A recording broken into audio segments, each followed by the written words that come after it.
Hoy comenzaré una nueva serie de estudios bíblicos sobre la segunda venida del Señor Jesucristo. No sé de usted, pero yo por lo menos anhelo el regreso del Señor. Sí, no he sido llamado antes a su presencia. Y qué día extraordinariamente glorioso será cuando Jesús regrese. Estamos en un sendero de colisión con el destino que no podemos ni debemos ignorarlo. Las señales de los tiempos están alrededor nuestro. El susurro sobre su venida crece cada día, y pronto escucharemos el atronador aviso de que ¡el novio viene! ¡El novio viene! Una de las verdades más benditas que yo conozco es que Jesús puede venir en cualquier momento.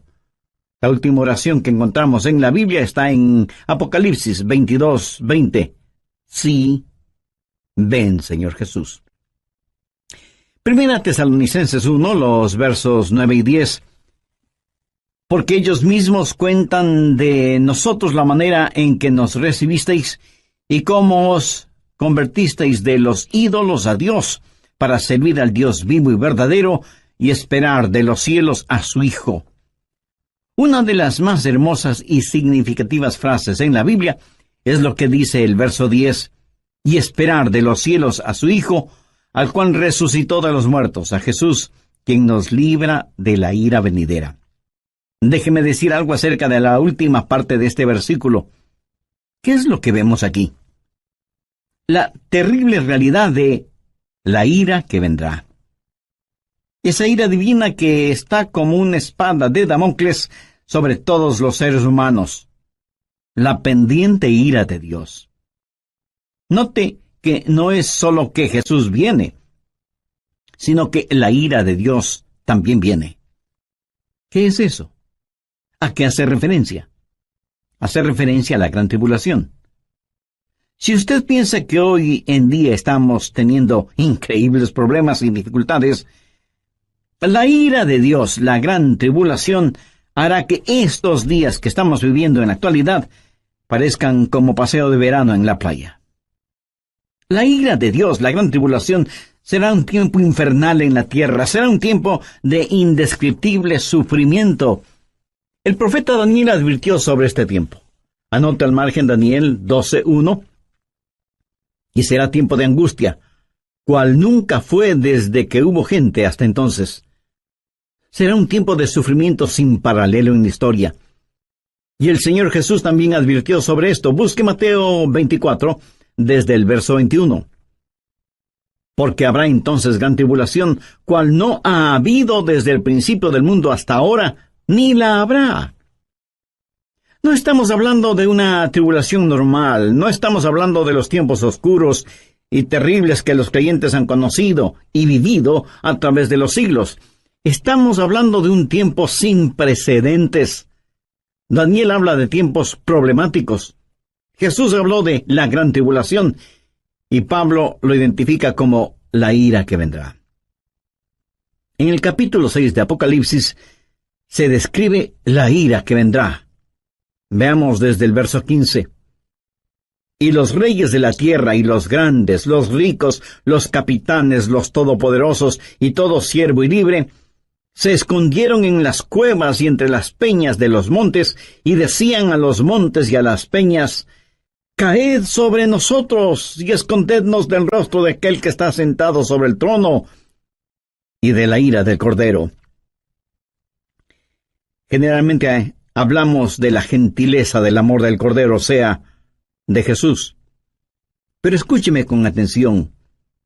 El amor de Dios es la mitad de la verdad, pero no toda la verdad. Y cuando usted toma solo la mitad de una verdad y la presenta como si fuera toda la verdad, entonces la mitad que no presenta resulta que viene siendo una mentira. Pero, mi amigo, de acuerdo a la Biblia, la otra mitad del amor de Dios es la ira de Dios, la justicia de Dios. El gran día de la ira de Dios se acerca.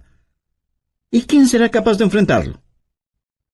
Daniel, Jesús, Pablo y Juan hablan sobre ese evento. Ese día sin paralelo ni precedente en la historia humana va a llegar, y Pablo lo identifica como la ira que vendrá. Con todo lo que sucede a nuestro alrededor en nuestros días, bien se podría decir que las llamas del juicio de Dios están ya apareciendo en el horizonte. Apocalipsis 6, desde el verso 1. Vi cuando el Cordero abrió uno de los sellos, y oí a uno de los 4 seres vivientes decir, como con voz de trueno, «Ven y mira». Cuando usted escucha truenos, ¿qué es lo que espera? Pues una tempestad, ¿verdad? A Juan se le dijo que mirara. ¿Y qué es lo que él vio? Veamos en el verso 2. Y miré, y he aquí un caballo blanco.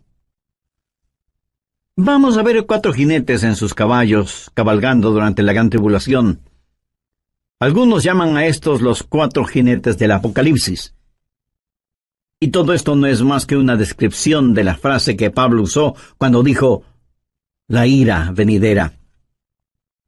El primer caballo es el blanco, de dominio. Juan dice, y miré, y he aquí un caballo blanco, y el que lo montaba tenía un arco, y le fue dada una corona, y salió venciendo, y para vencer. ¿Quién es este que monta en un caballo blanco? Mi amigo no es otro que el anticristo. Es la simbología bíblica. Un caballo blanco significa dominio, conquista, triunfo, y durante ese tiempo, el Mesías del diablo, el anticristo, regirá en el mundo. Tiene un arco en su mano, lo cual es símbolo de poder. Tiene una corona en su cabeza, lo cual también significa dominio. Y si usted me pregunta, ¿el mundo en realidad será gobernado por el anticristo? Absolutamente cierto. Jesucristo fue muy claro al respecto. Busque Juan 5:43.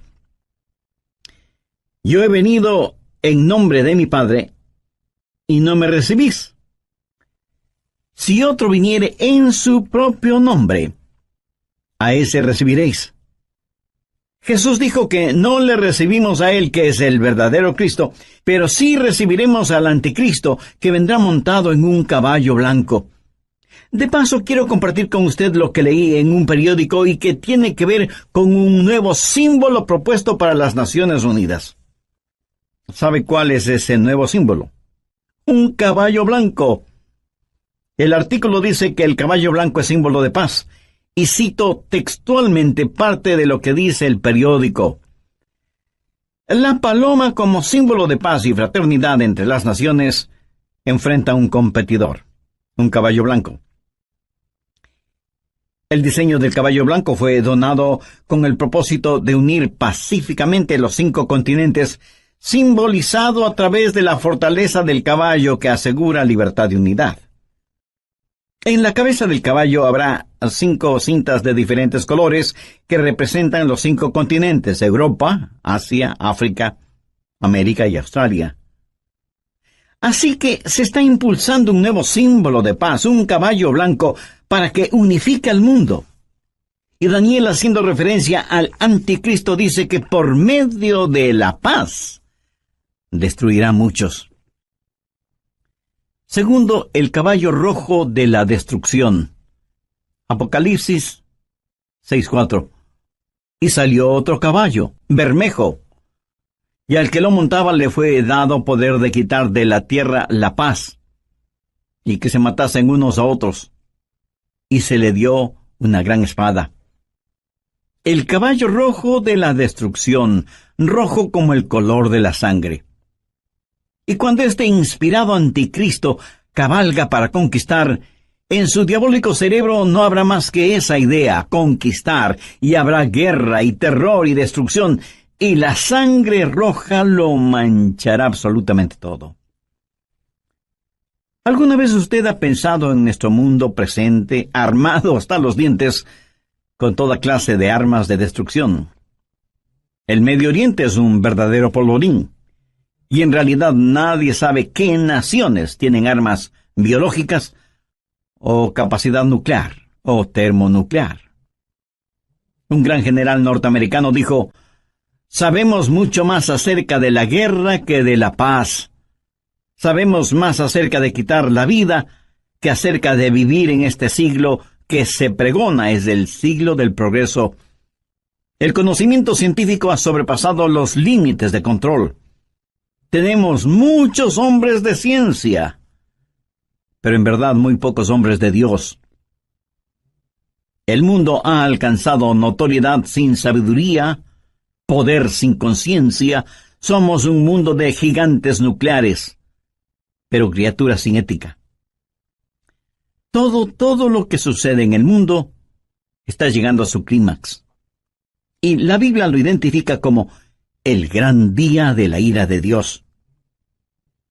Con la llegada del caballo rojo de la destrucción, el espíritu del odio que está en el anticristo inflamará los corazones y las mentes de los seres humanos y causará que los padres maten a sus propios hijos y que se maten entre hermanos. Será un tiempo de indescriptible sufrimiento cuando la espada estará chorreando la sangre de todos aquellos que no han querido recibir la marca de la bestia. Y los cadáveres estarán abandonados en las calles, llenando con olores putrefactos el aire, en donde se mezclarán las lágrimas y el llanto de los vivos con el pedido de auxilio de los moribundos. Y uno puede entender lo que profetizó Jesús cuando dijo: «Mas ay de las que están encintas y de las que crían en aquellos días, porque habrá entonces gran tribulación, cual no ha habido desde el principio del mundo hasta ahora, ni la habrá». Tercero, el caballo negro de la privación. Apocalipsis 6, versos 5 y 6.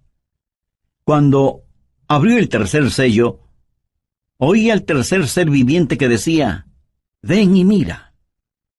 Y miré, y he aquí un caballo negro, y el que lo montaba tenía una balanza en la mano, y oí una voz de en medio de los 4 seres vivientes que decía: 2 libras de trigo por 1 denario, y 6 libras de cebada por 1 denario, pero no dañes el aceite ni el vino. ¿Qué representa el caballo negro? Representa hambruna, invariablemente, porque después de una guerra sigue la hambruna. La balanza en este pasaje, usada para pesar harina, habla de la escasez de los alimentos y nos habla de precios elevadísimos y naciones que se mueren de hambre. 1 libra de trigo o cebada representa una comida, y esa comida costará todo un día de trabajo. O sea que será necesario el trabajar todo el día para poder comprar algo para comer. ¿Sabía que ya vivimos en un mundo en donde más de la mitad de la población vive en perpetuo estado de hambre?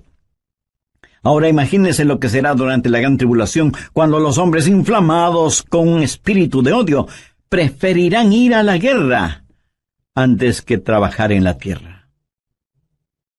Por la historia aprendemos que cuando el general romano Tito Vespasiano, en el año 70, cercó a Jerusalén, impidió el abastecimiento de alimentos desde fuera de la ciudad y confiscó todos los alimentos que encontró dentro de la ciudad para su propio ejército. Fue tal la hambruna que se sintió en Jerusalén que, según los historiadores, las madres casi enajenadas por el hambre mataban a sus bebecitos para comérselos. Jesús dijo que un tiempo mucho peor que eso está por venir. Cuarto, el caballo amarillo de la destrucción. Apocalipsis 6, versos 7 y 8. Cuando abrió el 4º sello, oí la voz del 4º ser viviente que decía: «Ven y mira». Miré, y he aquí un caballo amarillo, y el que lo montaba tenía por nombre Muerte, y el Hades le seguía. Y le fue dada potestad sobre la 4ª parte de la tierra para matar con espada, con hambre, con mortandad y con las fieras de la tierra. En el original griego, la palabra amarillo describe un color verde amarillento pálido. Este caballo es el de la destrucción, y millones de seres humanos serán destruidos. Esto nos enseña que en los oscuros días de la ira venidera habrá un odio generalizado, inspirado por el anticristo, y las masacres serán las consecuencias de ese odio, y la sangre correrá como ríos, y el hambre producirá muerte, y después de la muerte, el infierno. Se dice que a veces más gente muere después de terminada una guerra que durante la guerra misma. Y usted preguntará, ¿cómo puede ser eso posible? Amigo, después de la guerra hay una explosión de pandemias, infecciones, plagas. Pero en este pasaje, note que después de la muerte viene el Hades. ¿Qué significa eso? La muerte reclama el cuerpo, pero el Hades reclama el alma. Esos van a ser días terribles cuando ni siquiera en el sepulcro usted podrá esconderse de Dios. Y yo creo que los 4 jinetes del Apocalipsis están listos para comenzar su recorrido. Si nuestros oídos son sensibles, escucharemos el estruendo de sus cascos aproximándose aceleradamente. El gran día de la ira de Dios vendrá, ¿y quién será capaz de enfrentarlo? Este pasaje de Primera de Tesalonicenses nos previene acerca de la ira que vendrá, pero solo he hablado de una parte de lo que sucederá durante la gran tribulación. Vayamos ahora a Apocalipsis 9. La gran tribulación será un tiempo cuando los espíritus diabólicos serán desatados sobre la tierra. Apocalipsis 9:1. Y el 5º ángel tocó la trompeta, y vi una estrella que cayó del cielo a la tierra. ¿Qué representa esa estrella caída? Es el mismísimo Lucifer. Y se le dio la llave del pozo del abismo, o sea, la llave es entregada a este supercriminal para que abra la cárcel que está en el abismo y deje en libertad a los malévolos espíritus encerrados allí. Y cuando eso pase, cosas increíblemente horrorosas van a suceder. Veamos el verso 2. Y abrió el pozo del abismo, y subió humo del pozo como humo de un gran horno, y se oscureció el sol y el aire por el humo del pozo, y del humo salieron langostas sobre la tierra, y se les dio poder como tienen poder los escorpiones de la tierra. Un notable comentarista bíblico refiriéndose a esto dice, las langostas son infernales. Por eso vienen desde el fondo del abismo. Bueno, aquí no está hablando de langostas comunes. Estas son un emblema, un simbolismo de espíritus diabólicos. Son espíritus infernales e insaciables. Este no es un panorama muy halagador que digamos, ¿no le parece? Y menos para quienes no son salvos todavía. ¿Es usted ya salvo o salva? ¿Hay en su corazón el anhelo de que Jesús regrese? ¿Tiene la absoluta certeza de que al morir se irá al cielo? Si no es así, usted necesita hacer una decisión espiritual ahora mismo. Le invito a decir la siguiente oración. Dígala con sus propias palabras. Las mías son solo una guía. Querido Dios, perdóname porque aún siendo religioso, he estado tan pendiente de las cosas materiales que no he puesto ninguna atención a las cosas espirituales. Soy pecador y necesito tu perdón. Me acerco a ti en busca de misericordia y gracia. Señor Jesús, te invito a que seas mi Salvador y mi Señor. Lo hago con sincera y profunda fe, pidiéndote me perdones, me limpies, me sanes y me salves. Usa mi vida de acuerdo a tus divinos propósitos. Lo pido en tu santo nombre. Amén.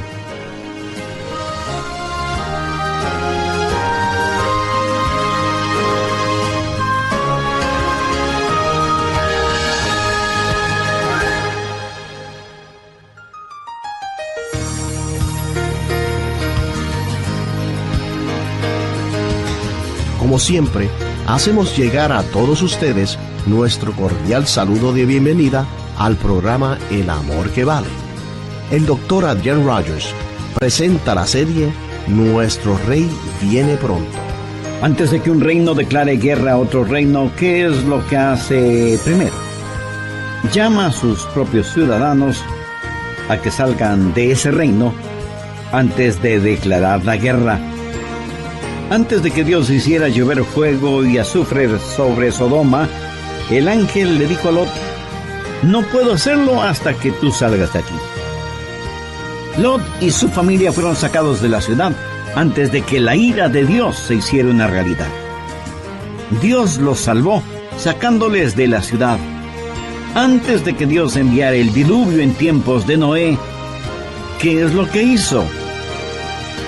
Arrebató a Enoc antes del diluvio para que fuera como un retrato, una ilustración de que antes de que Dios derrame su ira, Dios salva a los suyos.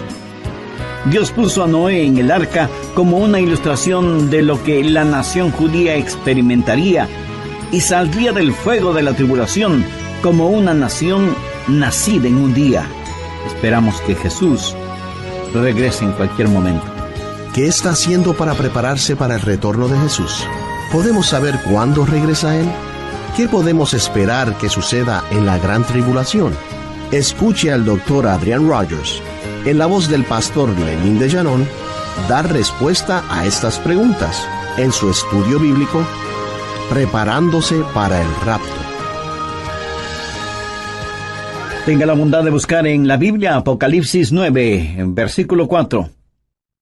Y se les mandó que no dañasen a la hierba de la tierra, ni a cosa verde alguna, ni a ningún árbol, sino solamente a los hombres que no tuviesen el sello de Dios en sus frentes.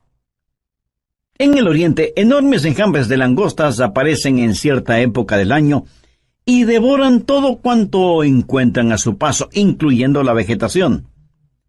Pero las langostas de este versículo son diferentes.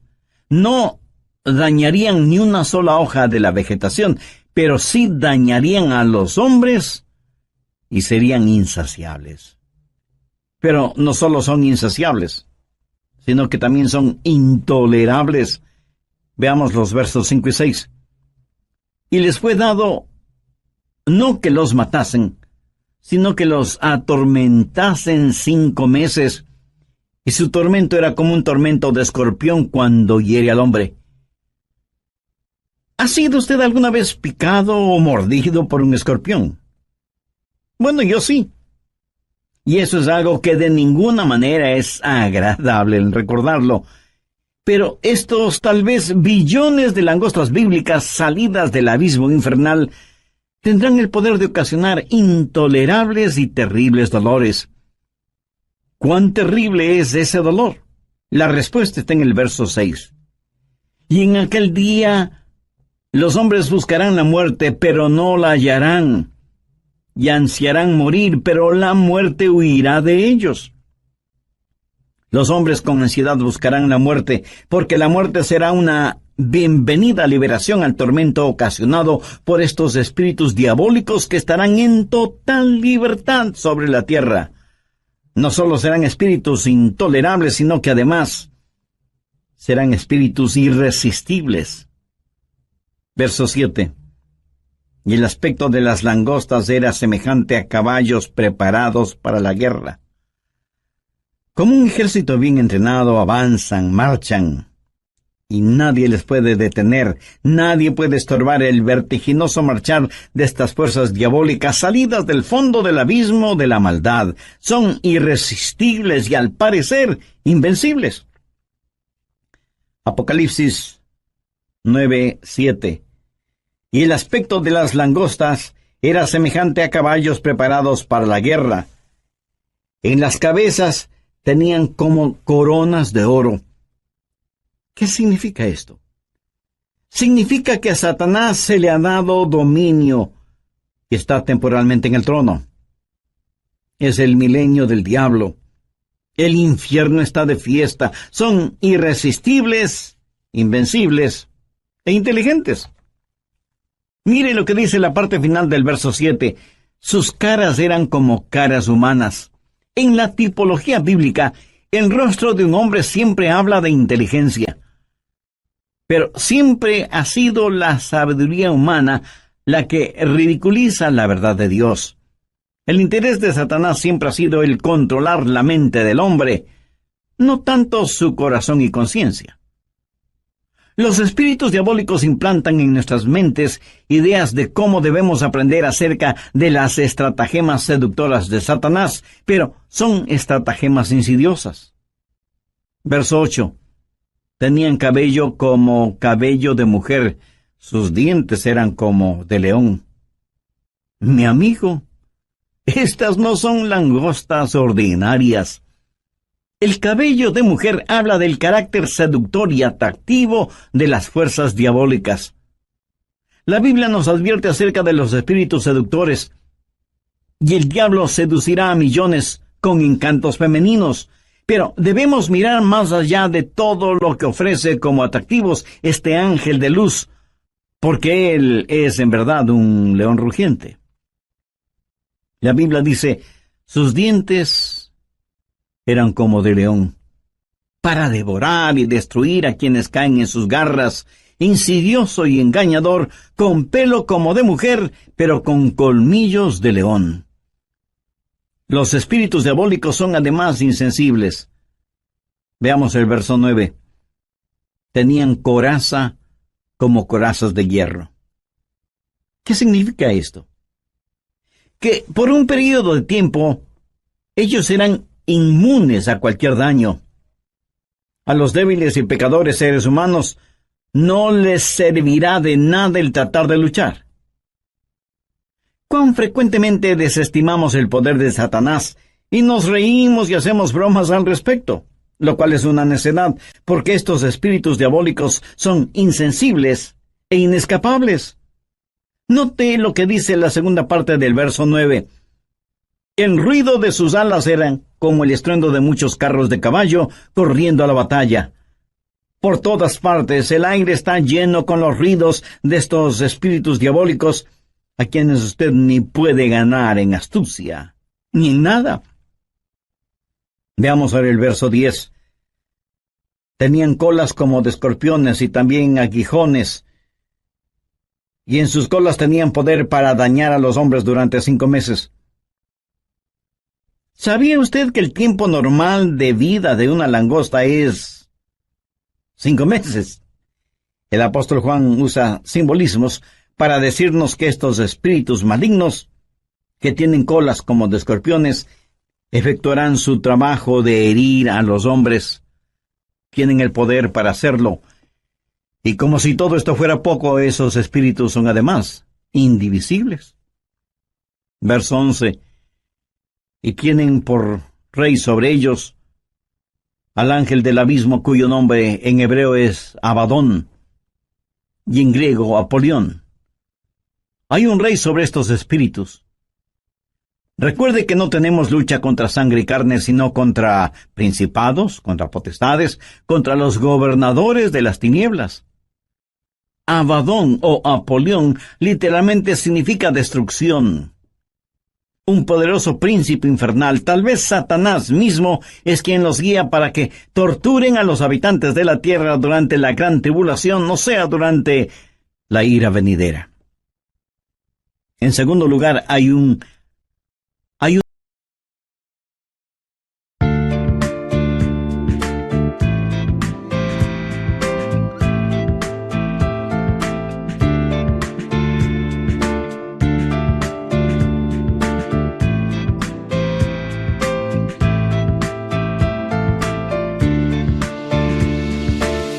You have changed my life with your words and motivation. You helped me to become a better person. I feel so great about your love. Never felt that before. You have changed my life with your words and motivation. You helped me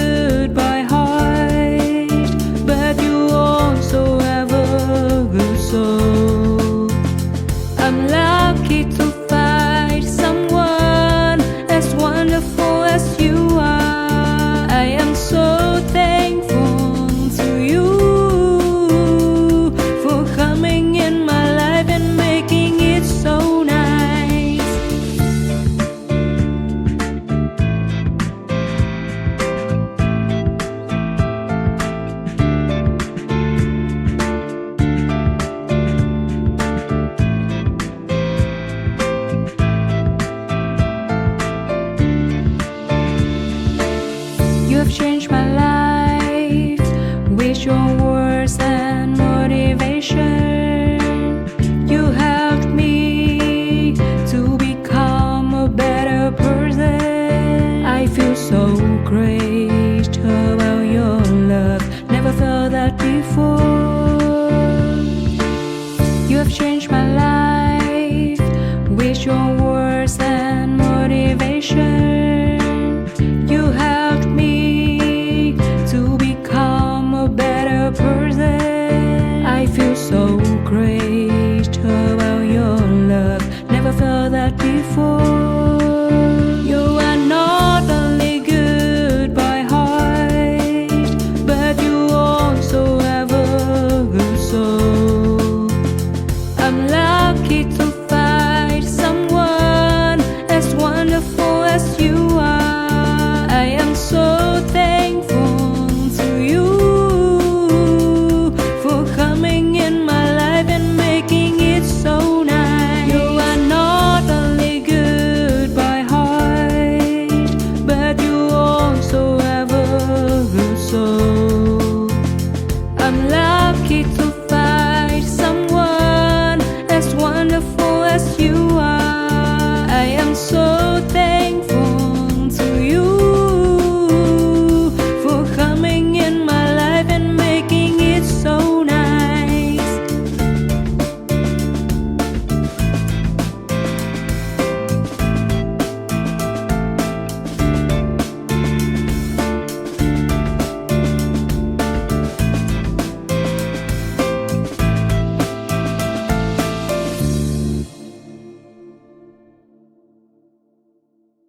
Una anticipada espera. Veamos 1 Tesalonicenses 1:10. Y esperar de los cielos a su Hijo, al cual resucitó de los muertos, a Jesús, quien nos libra de la ira venidera. ¿Lo ve? Esperamos por su Hijo Jesús, quien nos libra de la ira venidera. Pregunta, ¿vivirá la iglesia la gran tribulación? ¿Estará la iglesia sujeta a la ira que vendrá? Bueno, personalmente no lo creo, y le diré por qué. Creo que la Biblia claramente enseña que la iglesia será arrebatada, raptada, antes de que la ira llegue. Veamos 1 Tesalonicenses 5:9. Porque no nos ha puesto Dios para ira, sino para alcanzar salvación por medio de nuestro Señor Jesucristo. El apóstol Juan le dijo a la iglesia de Filadelfia la misma cosa. Veamos Apocalipsis 3:10. Por cuanto has guardado la palabra de mi paciencia, yo también te guardaré de la hora de la prueba que ha de venir sobre el mundo entero. Y usted podría preguntarme, pastor, eso es lo que Juan le dijo a la iglesia de Filadelfia, pero no a nuestras iglesias. Vayamos rápidamente a Apocalipsis 3:13. ¿Qué dice? El que tiene oído, oiga lo que el Espíritu dice a las iglesias. Lo que se le dijo a la iglesia de Filadelfia también es para nosotros. Si guardamos las palabras de su paciencia, Él nos librará de esa hora de tribulación. Dios no derrama su ira sobre sus hijos. Él disciplina a sus hijos. Antes de que un reino declare guerra a otro reino, ¿qué es lo que hace? Llama a sus propios ciudadanos a que salgan de ese reino antes de declarar la guerra. Antes de que Dios hiciera llover fuego y azufre sobre Sodoma, el ángel le dijo a Lot, no puedo hacerlo hasta que tú salgas de aquí. Lot y su familia fueron sacados de la ciudad antes de que la ira de Dios se hiciera una realidad. Dios los salvó sacándoles de la ciudad. Antes de que Dios enviara el diluvio en tiempos de Noé, ¿qué es lo que hizo? Arrebató a Enoc antes del diluvio para que fuera como un retrato, una ilustración de que antes de que Dios derrame su ira, Dios salva a los suyos. Dios puso a Noé en el arca como una ilustración de lo que la nación judía experimentaría y saldría del fuego de la tribulación. Si la iglesia va a pasar la gran tribulación, hay ciertas cosas que deben suceder. Y no estaremos esperando el regreso de Jesús en cualquier momento. Anote Mateo 24:36. Pero del día y la hora nadie sabe, ni aun los ángeles del cielo, sino solo mi Padre. Nadie, absolutamente nadie, sino el Padre, conoce el tiempo del regreso de su Hijo a la tierra. Y en Mateo 24:38, porque como en los días antes del diluvio estaban comiendo y bebiendo, casándose y dándose en casamiento, hasta el día en que Noé entró en el arca.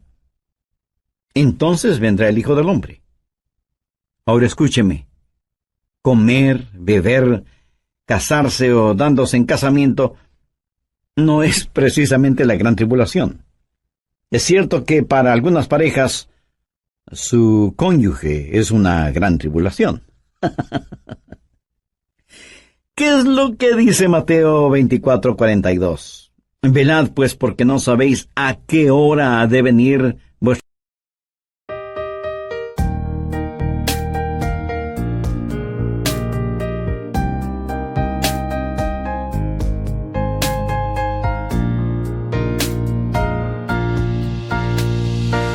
I wanna thank you for your unconditional love for me. You are the most beautiful thing I have ever had in my life. You are the reason, that's why I am living in this world. I wanna thank you for your unconditional love for me. You are the most beautiful thing I have ever had in my life. You are the reason, that's why I am living in this world. I admire the way you are always there for me. I admire the ways you always take care of me. I admire the way you give your all just to see a loving smile on my face. I admire the way you love me.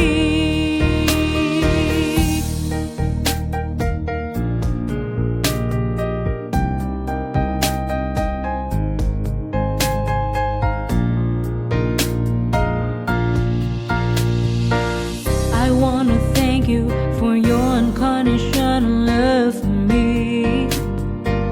You are the most beautiful thing I have ever had in my life. You are the reason, that's why I am living in this world.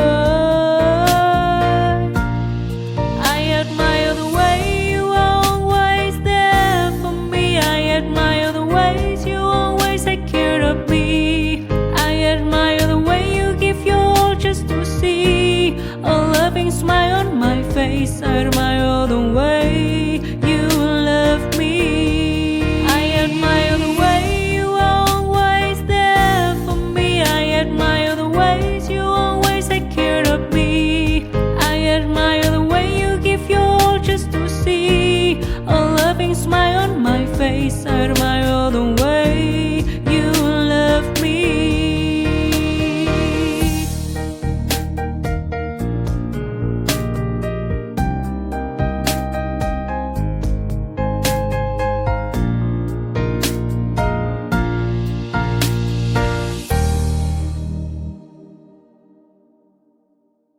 Señor.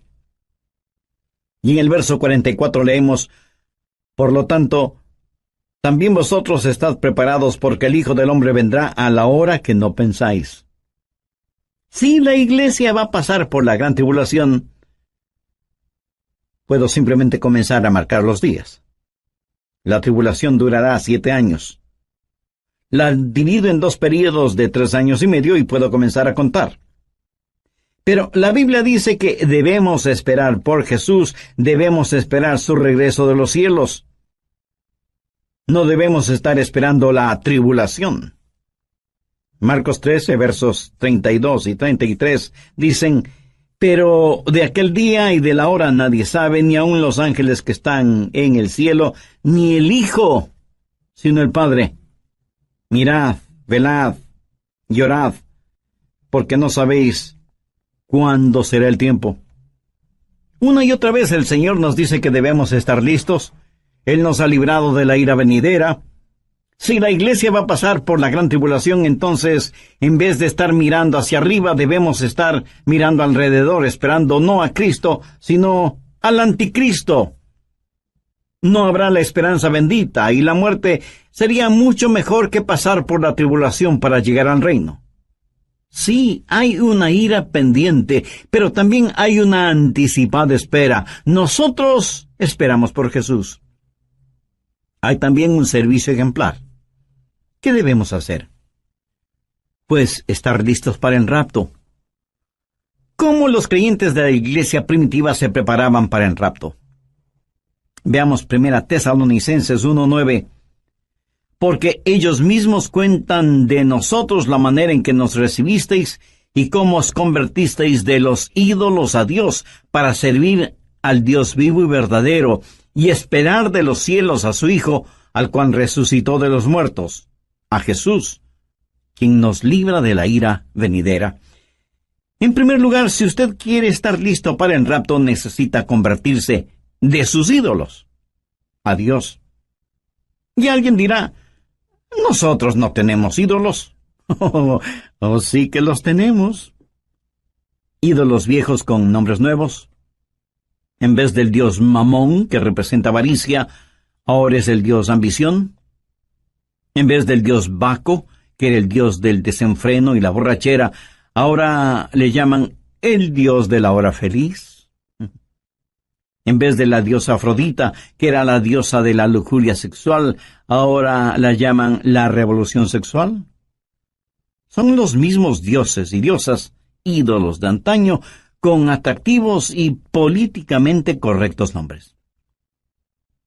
Hoy en día, en vez de Marte, que era el dios de la guerra, ahora se lo identifica como indignación justa. Y sin embargo tenemos en nuestras modernas ciudades más problemas, crímenes y odios como nunca antes. Viejos ídolos con nuevos nombres. ¿Y qué es un ídolo? Un ídolo es cualquier persona o cosa que usted ame más que a Dios. Es cualquier cosa en la cual usted confía más que en Dios. Es cualquier cosa a la que sirve más que a Dios. O cualquier cosa a la que usted tema más que a Dios. Cualquier persona o cosa que le desvíe de Dios es un ídolo. En Mateo 6:33 leemos, mas buscad primeramente el reino de Dios y su justicia, y todas estas cosas os serán añadidas. Usted debe volverse de sus ídolos a Dios.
Usted no puede tener a Cristo y al mundo al mismo tiempo.